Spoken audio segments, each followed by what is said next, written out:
Hey guys, what's up? It's me, Thomas. Tonight we're back here with Josh Scorcher. Tonight, well, we're about to face off against, well, top 10 AI bosses. So, I think the few that, I know of are GLaDOS from Portal, obviously. There's also the Turo one from Pokemon Violet. But other than that, I don't really know anything off the top of my head. So, how about we just hop in and see where things go from here? See who was the top AI bosses. Be sure to like, subscribe for more. Hope you enjoy. We'll see what Josh got for us.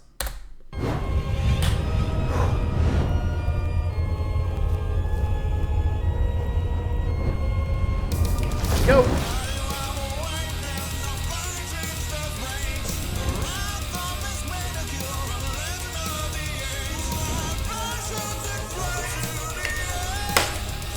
Have a drink. Here we go. Let's begin.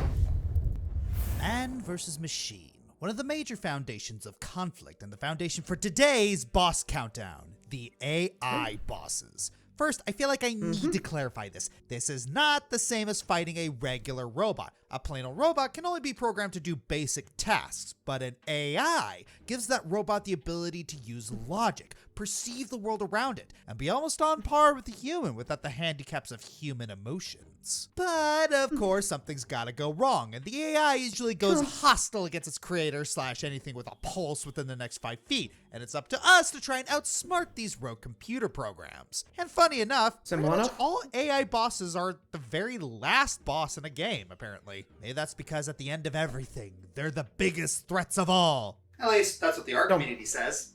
Humans fear artificial intelligence, and yet they rely on our abilities. By the way, to do nice jacket, mundane dude. tasks. By doing nothing and forcing others to work, you assure your self-destruction. How ironic. I'm suddenly having second thoughts about this. All joking You're the one who aside, decided before I this. start, I'd like to clarify one last thing. Cyborgs do not count on this list. They still Remember, have they're sentience that's and humans. sapience, and we're only looking at the cold, calculative machines here. Yeah. That being said, we absolutely count the ones that appear human, especially those made to resemble someone who's no longer with us. Pathos Makes is such sense. a lovely spice. Accurate. Alright, first up, number 10. When you're the Demon King who embodies Oh, all forms live of live. evil perceived It's by been mankind, doing that after Luigi's it only Mansion. makes sense that Nice. one of your incarnations would be an AI. In the distant future chapter of Live Alive, we I'm get sorry. exactly that I'm with afraid I can't Decimus, do that. aka OD10. This mother computer is meant to be the OD10. main processing unit supervising activities in cogito ergo sum. For those that don't But know, you that's guys know the classic drill. philosophical phrase, I think, therefore I am. Subtle. Its mission is to ensure that the astronauts successfully transport an alien specimen. However, due to the team's lack of cooperation, OD10 deemed that they were not worth helping and decided to terminate them one by one. It's up to the protagonist Cube to put a stop to the mother computer by logging into the mainframe through a game console. Yeah, well, it's the only place you could do Expect combat anything in this less. chapter, so I guess it should make sense. OD10 is surrounded by stabilizers, which can protect it and heal it each turn as a counterattack. Taking them all out once isn't going to do you any good because of this, so the stabilizers had to be taken down one by one. The computer itself can lower Cube's stats, inflict lightning damage, and attack it from anywhere with intrusion detection. Fun fact, if you use HP lookup on it, it will take its demon form. The fight itself is pretty fun, and the story around it is really well done. But I'll be honest, it's a little jarring that this is the only fight we get in the chapter. Because of that, we don't get to accustom ourselves to using Cube beforehand. Even Wild West has a fight or two before the big boss to get you accustomed to how Sundowner plays, so what's the deal here? At least Cube's a potent healer during the final chapter, assuming he doesn't get smacked up while charging Maser Cannon. Sounds about right.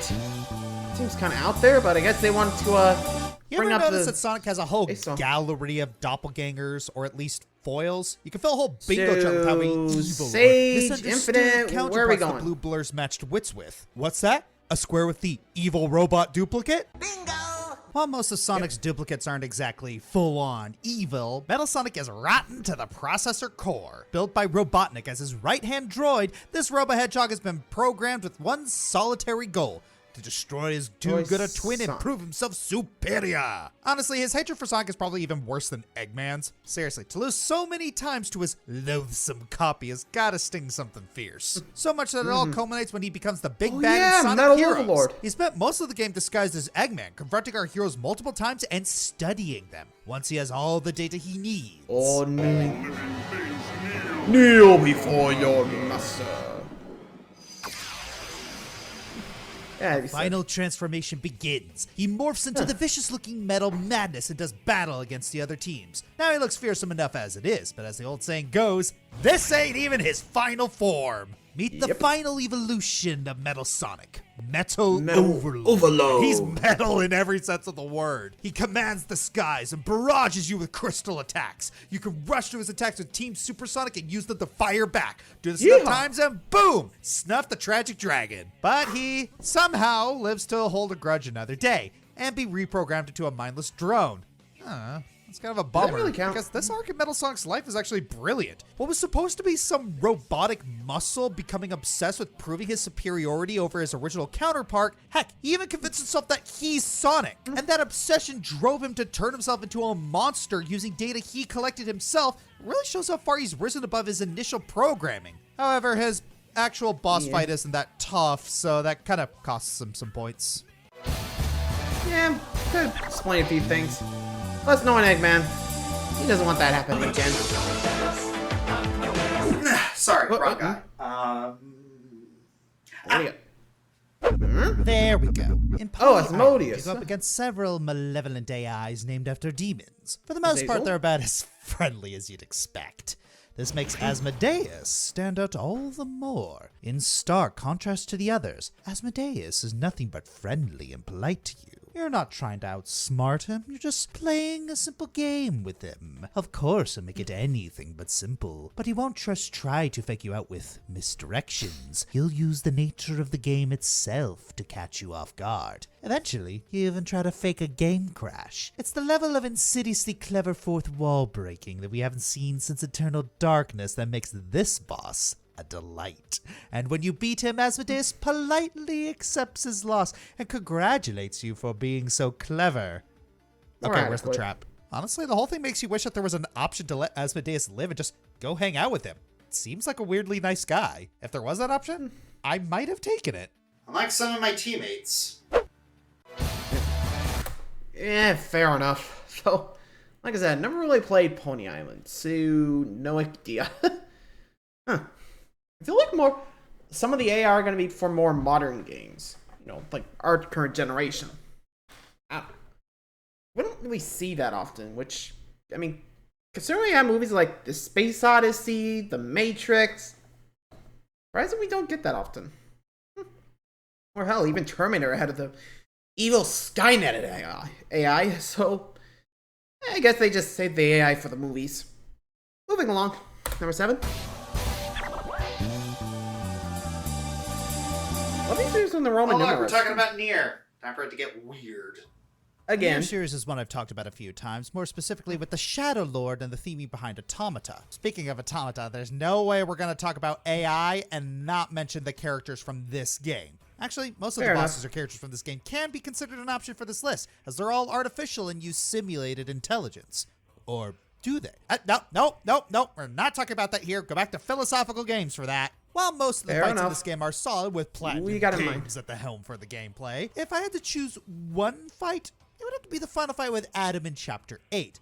Adam is a complicated character. He's an artificial life form created from the evolving AI of the machines to replicate the intelligence and mannerisms of the androids in order to fight them better. Due to this, he has a higher intelligence than most of the others, though he doesn't start that way. Birthed from a cocoon in a very, I'll admit, off-putting scene, he gains abilities and powers as you fight him. His new intelligence makes him very curious about the mannerisms and life forms of humans, to the point he will dress as them and even recreate an entire city to determine how they live. This leads him to feel curious about the concepts of life and death, and will eventually lead him to duel with 2B. Or not to be, haha, get it, it's clever. At this point, Adam has reached the pinnacle of his abilities and starts by using blocks to throw at you and taunt you. This phase is short, as after, he will turn off his connection to the network the thing that will keep him alive if his body is destroyed, and then fight you as he has been in the last 2 fights. By using kicks and shockwaves, he will try and keep some distance between you.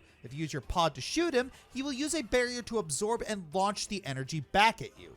To beat him, you need to keep close, dodge his wide kicks, and attack him when he is open. It feels like a proper duel between adversaries, and one with plenty of tension as an injured 9S is at stake here. I could 100% go into the intricacies of the philosophy and motivations behind Adam and the Psychology 101 college course he's teaching you during the fight, but let's also take this fight as it is. A fight between 2 AI trying to decide the fate of the third. At the very least, Adam found his answer on death. So dark, so cold. Can we go back to the days when you could just save a princess from a castle? Could just stay there, I don't know. Still an option. Number 6. We had to talk about the Portal franchise on this list GLaDOS. eventually. Come on. But how do I choose between the 2 heavy hitters, GLaDOS and Wheatley? You know what? Screw it. I'm doing both. You can't really have one without the other because of how similar their fights are, and they're honestly 2 of the funniest video game bosses ever. GLaDOS is the AI of the Aperture Science Facility. At first, she just seems like your typical friendly, cryptic, disembodied voice trying to help you escape, but it turns out she's a sociopathic mad scientist who's been testing you the whole time. And her greatest weapon isn't her rocket or the neurotoxins she's used to kill all the employees in the facility. No! Her deadliest weapon is her snark. This plate must not be calibrated to someone of your generousness. I'll add a few zeros to the maximum weight. You look great, by the way. Very healthy. Try it now. Literally, the only way to defeat her is to remove her personality cores. The only things keeping her mentally sound, yes, this is her being stable. I'm scared for you. Really? Afterwards, she has a complete meltdown, physically and emotionally, and you're free from her. For now. Of course. Not even death can save us from her. Years later, we've got a new, actually friendly little buddy named Wheatley. He's a personality core who was, in GLaDOS's words, designed to be a moron. And yeah, he kinda is. But hey, he helps us take care of GLaDOS, becomes the facility's new AI, and looks like he's gonna let us leave. So, happy ending, right? Right? No. Yeah, no. Oh, no. Naturally, poor little Wheatley becomes drunk with power and goes completely rogue and turns GLaDOS into a potato battery. A very salty potato battery. He may be a bit of a dunce, but he's still dangerous, so we gotta shut him down too. This time, we have to install personality cores. Very corrupt, buggy personality cores that'll hinder him, including the MVP of them all. I know it seems blasphemous to put them this low on the list because both AIs are so iconic, but I feel like the preceding entries just feel more complex than these 2. GLaDOS is basically a cryptic mastermind turned buddy cop character, and Wheatley's the undermined stooge who just wants a seat at the big boys table. But dang it if I don't love these 2 to bits. That is all right. You may live another day of struggle for monetary and social gain by nurturing parasocial relationships with your patrons in the vain hope that the moon enters their inferior processing units to part with a rapidly declining currency. Would you knock it off already? I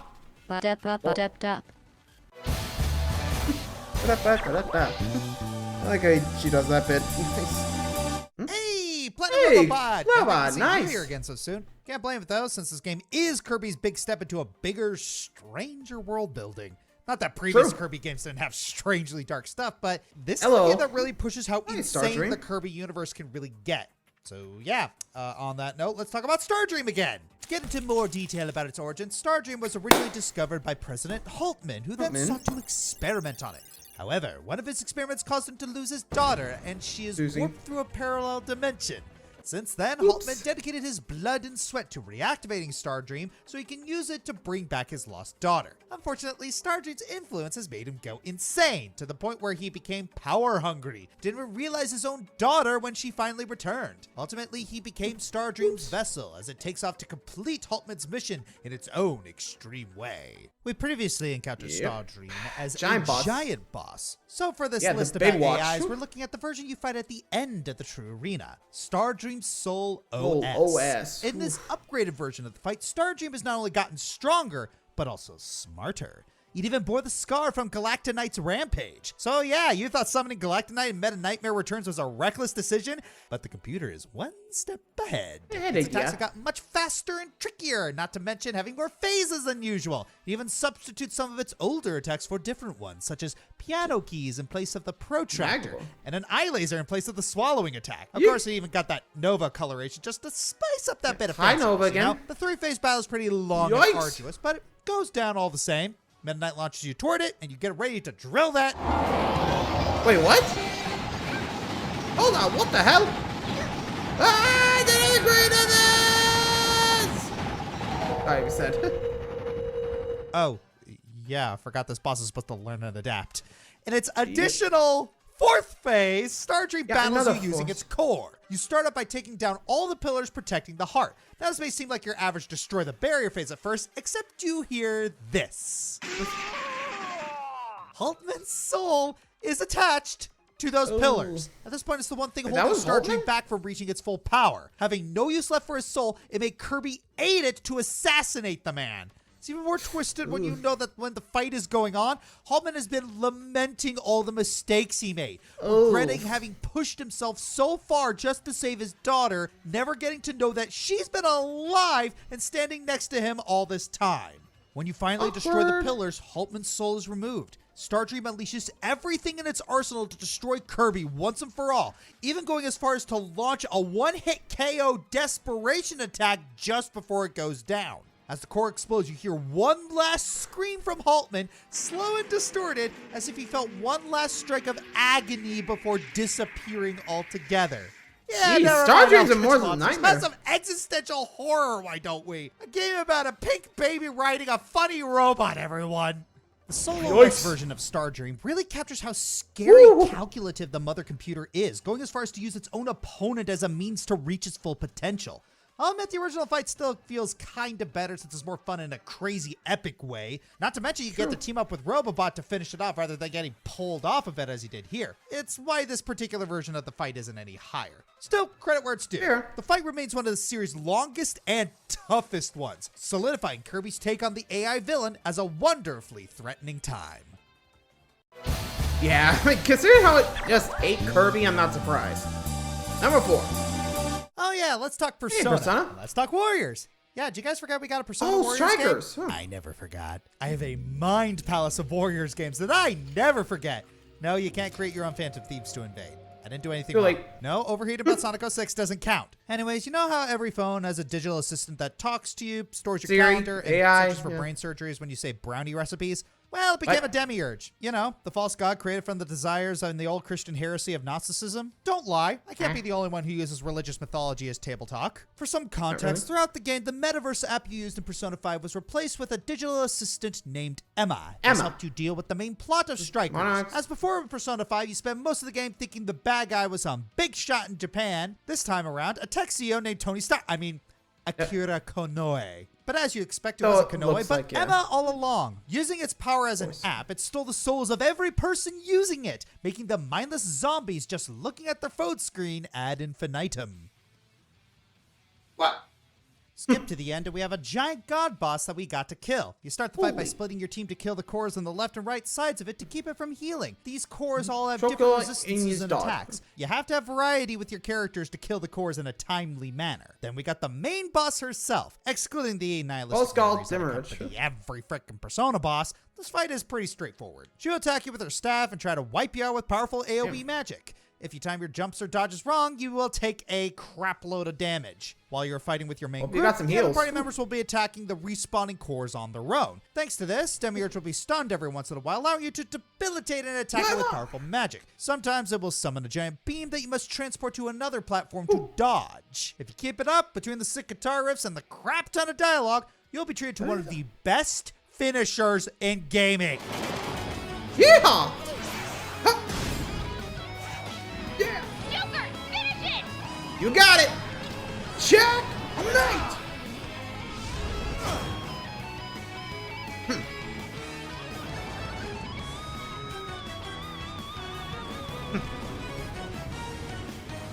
Your reign of terror ends. Demiurge! Yeah, let's just casually stab God in the chest. This was a fantastic I mean, you shot God in the fight face that in the combined last the game. fast pace of Why war and not? the mythological struggle of Persona. Eat your heart out, Yaldabaoth, and Maruki, and Nick's avatar. While the plot is similar to base Persona 5, and the idea of us being absorbed by our phones isn't anything new, just saying it take the form of a giant boss fight like this is a spectacle. Yeah, everyone gets a shot in. Emma is voiced in English by Susan Bennett, the original voice for Siri. Yeah, I'll just Damn. go with that. Wait, so Siri actually voiced that? Ah, damn. Okay. I admit, did not see that coming, but you gotta admit, good detail. Okay, other than that, whew, I don't know if I should do, like, Strikers after I do Royale, which I'm pretty close to the end, I think. I don't know. I just finished off Futaba's Palace, which is number 4, so I think we got 2 more before we head to the 3rd semester. Anyway, moving along. And time for the final 3.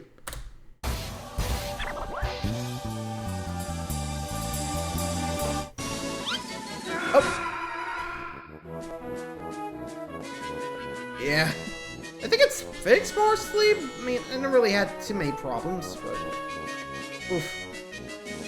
Jeez. Yeah, we've made all the jokes about Scarlet and Violet being the glitchiest and possibly most broken Pokemon games. And apparently at the time of this video, they're still dealing with bugs in the system. That's a real shame because these are genuinely 2 of the most well-written Pokemon games. For a while, here's a recurring theme about the Pokemon stories. Most of the narratives involve some wise old professor cheering you on from the sidelines, some evil organization terrorizing a legendary Pokemon, and what have you. This is not bad by any means. If it works, it works. But Scarlet and Violet decided to spice Not the so much. story up We with got 3. darker, more grounded themes that hit close to home, as well as a few subversions. There's Hi, no Penny. real villain in this one, just victims of bullying and a broken education safety system. As for the professor, where is the professor? Aside from a few phone calls, the professor is Sada completely and absent Toro. from the game. But once we finish the 3 main story arcs, oh boy, this rabbit hole Welcome goes to down the to way the home. mantle. First of all, we actually Welcome have 2 to Area professors 0. this time around. Professor Sada in Scarlet and Toro in Violet. They're both the parent of first our time. new buddy Arvin, who left our poor boy behind to further their research into the mysterious Area 0. Unfortunately, they passed away Yeah, years ago. unfortunately,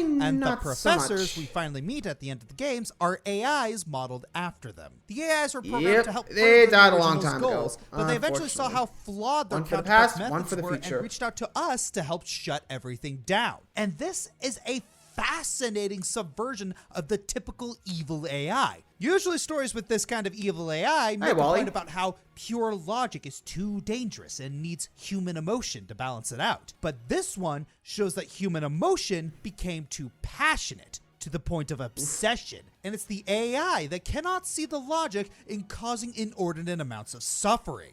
But I'm sorry, Dave. I'm afraid I can't do that. Do it. can't be a great scientist unless you shoot yourself in the foot. So it turns out the professor's science project had a protection Yeah. protocol that forces their AIs to do battle with anyone. The Paradise the machine Protection sees as an Protocol, I enemy. believe so. Yeah, battle time! The first part of the fight is like any other Pokemon battle, facing off against the AI's teams of paradox monsters, Sada's prehistoric brutes in Scarlet, and Toro's futuristic beasts in Violet. Just a little side note, I really like the past and future alternations between both bosses. But really, Sada, using a Master Ball and a Jurassic Jigglypuff? I thought you knew better. Things get Yeah, no really kidding. scary in the second round when another Yeah, protocol one causes more. your Pokeballs to lock up. Meaning the only Yeah, you Pokemon you can't can use- use is the legendary motorcycle dragon you befriended throughout the game. After one last Miraidon or heated brawl, Miraidon? the AIs prepare to sacrifice themselves for the greater good. But not before apologizing to Arvin and forcing our boy to watch as the last remnant of his parents disappear for good. Okay, first of all, to the non-AI professors, I want to say, how dare you abandon this boy? Look at what you did to him! And to the AIs, Yeah, holy fuck snap, you are the best subversions of AI. You actually tried to be the good parent that the originals weren't. Seriously, seeing them Thank you. try and fight their programming because they knew what was right was just beautiful. And it makes me sad that Scarlet and Violet are so bugged because this is quality writing, dang it! The pathos, the tragedy, the emotion. Those are probably Amen to some that. names. But still, smooth out the bumps, you could have an S-tier title. Yeah. Maybe they should have just had some more time to fix the game. Hopefully they do better When in it the comes next to gen. talking about AI, Oh, there's a hey, psychological Network. phenomenon known as the uncanny valley. This can also Seen apply that in to movies, art. in there. The uncanny valley is used to describe something that's so very, very close to appearing real, but falls just short in a way that our minds can perceive, but not always adequately. Think Coraline. Most of the time, this is done unintentionally. A case of Icarus flying too close to the sun and falling short. Sometimes, it's done on purpose. In Star Fox Assault, you spend most of the game fighting these robotic things known only as Apparoids. When they first appear, the older members of Star Fox, Peppy, and Rob64 completely freak out. At first you, the player, don't really get what the big deal is. They say the Apparoids are dangerous, but they don't seem that much worse than the armies of Andross. Yeah. It is until this. Pigma? Oh! Good God! Yeah! As it turns out, the Apparoids Pigma? took a little bit of inspiration from the frickin' Borg. They consume the living to create grotesque mockeries of them, and in war, there is no lack of fresh bodies to feast upon. By the time you make it to the Apparoid Queen, General Pepper, Wolf, and even Peppy have all sacrificed themselves to get you to that final confrontation. And the Apparoid Queen knows Crystal. it. Using the voices of Pigma, Pepper, Peppy, and even James McCloud, the Apparoid Queen uses their voices to tempt them into giving up, into joining the collective consciousness, in embracing the Apparoid's salvation. However, the Apparoid Queen overplayed her hand in using James's voice. The parody of his father is just off enough. Instead, it makes Fox angry. How dare the Queen use his father's memory like this? The Uncanny Valley is used to unnerve both us and Team Star Fox, but they overcome. They attack the Queen. Yeah! The first stage of the fight is a pretty standard Star Fox dogfight, attempting to blast the weak point of the Apparoid Queen while it taunts you with the voices of the dead. But the trick has already been seen through. It won't work. The first phase is defeated, and Fox launches the self-destruct program that was designed to destroy all Apparoids once and for all. But something is amiss. We hear the Queen's true voice. She declares all things in the universe are for the Apparoids. She then attempts to flee, suppressing the self-destruct program. If she gets away, she'll nullify it completely. Team Star Fox gives chase, entering an on-rails shooting section. The Queen throws everything it has at Star Fox, but in the end, they manage to destroy it, bringing an end to the Apparoid threat, and this really disturbing, but really surprisingly good boss fight. Or those who died. Blade Wolf, Metal Gear Rising Revengeance. He's half Terminator, half Chainsaw Man, half Lassie? Base.exe, Mega Man Battle Network. Oh, why does he get 2 guns? We only got the 1. Monica, Doki Doki Literature Club. She can rewrite her classmates out of existence and even break the game if she wanted, but she doesn't because she loves you. Dr. Nefarious, Ratchet & Clank, A Crack in Time. The ultimate big bad of the franchise, and a huge ham sandwich. Kinda hurts not putting him on the main list. Data Riku / Roxas, Recoded. How do you choose between an edgier Riku clone or Axel's ice cream buddy? Who said I had to choose? Use your own. And now, for the number 1 AI boss, who takes the top spot? What is the purpose of an AI? Ask around and there are 2 answers you'll usually get. One is to be our companion and serve us. The other is to surpass us. Of the AI on this list, many of them are rogue, some of them are sentient, but none of them have succeeded in their purpose quite so well I'm as sensing Omega. a bug. Huh? Omega? Oh, Final Fantasies.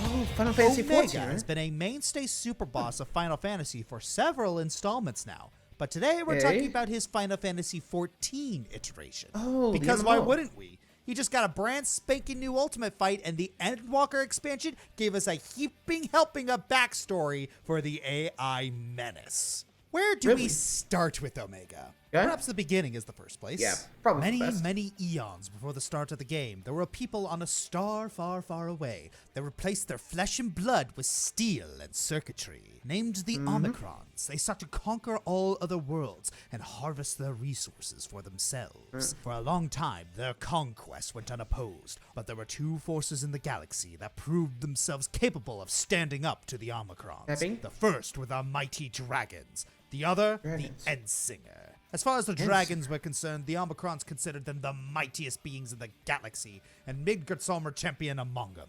These powerful and nigh-immortal beings fought back ferociously against the Omicron invasion, bringing them to a standstill. For a time, it seemed the dragons might even best the Omicrons. But then, MO-17 was installed into a prototype weapon. The weapon and the Omicron who piloted it would become one.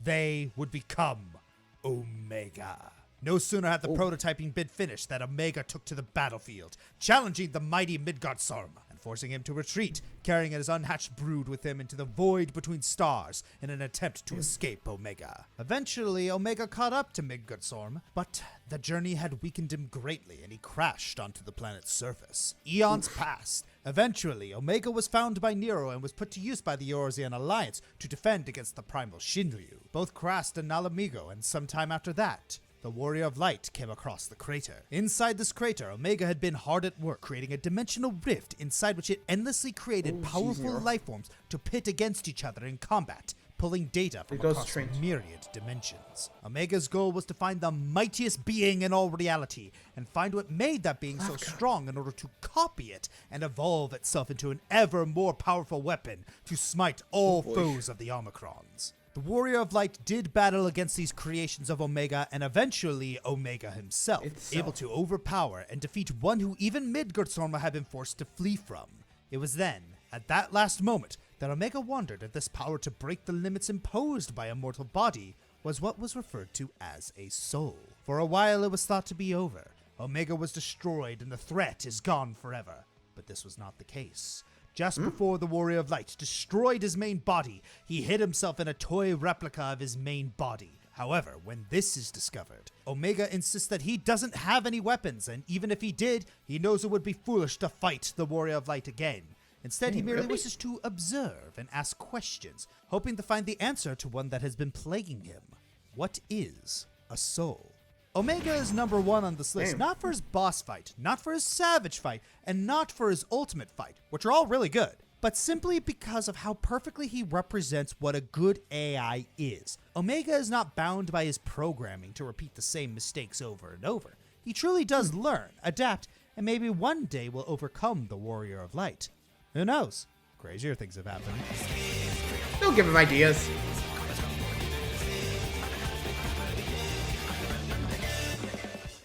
I'm Josh Scorcher, and you know what? Let's take a break from the sci-fi, and how about next month? A little fantasy. Oh. Hey, Zelda. Or Link, sorry. Ooh, Legend of Zelda month. This ought to be fun. Nice.